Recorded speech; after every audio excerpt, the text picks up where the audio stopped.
এই শোনো না, হ্যাঁ বলো। আমাদের ফিফথ অ্যানিভার্সারির কথা তোমার মনে আছে? কেন মনে থাকবে না? বলছি সেই যে ব্যাংকুয়েট হলে তুমি কি সুন্দর বড় করে সেলিব্রেট করলে, আমি খুব খুশি হয়েছি।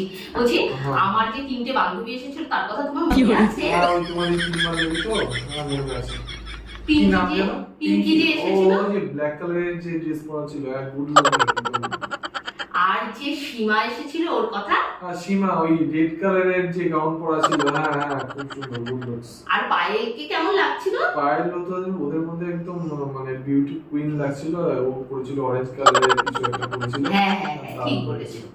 তোমার কি মনে আছে আমাদের ফিফথ অ্যানিভার্সারিতে আমি কি ড্রেস পরেছিলাম? আরে হ্যাঁ তুমি ওই যে আরে আরে বলছি তোমাকে, আরে মনে আসছে মুখে আসছে না, মানে আচ্ছা, এমনই হয়েছে। ঠিক আছে বলো না, আমি টাইম দিয়ে দিচ্ছি। বলো কি পরেছিলাম আমি? কি করেছিলে? আরে অরেঞ্জের মধ্যে মনে হয় কি হোয়াইটের মধ্যে। কি বলছো? আমি ব্রাউন কালারের ড্রেস পরেছিলাম।